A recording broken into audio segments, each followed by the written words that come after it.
আমি সহ আমার টিমের যত পুলিশ সদস্য সবাইকে নিয়ে এসেছি, আমরা দেখেছি ইনভেস্টিগেশন হচ্ছে, আমরা আসামি ধরানোর চেষ্টা করছি।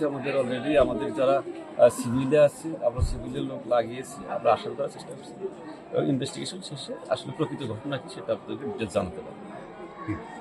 মর্গে পাঠানো হচ্ছে। আচ্ছা, একটু দাঁড়ান। হ্যাঁ, লাশের শ্রদ্ধাল হচ্ছে, মানে তদন্তের জন্য আমরা লাশ মর্গে পাঠিয়ে দেবো। প্রক্রিয়াধীন চলছে।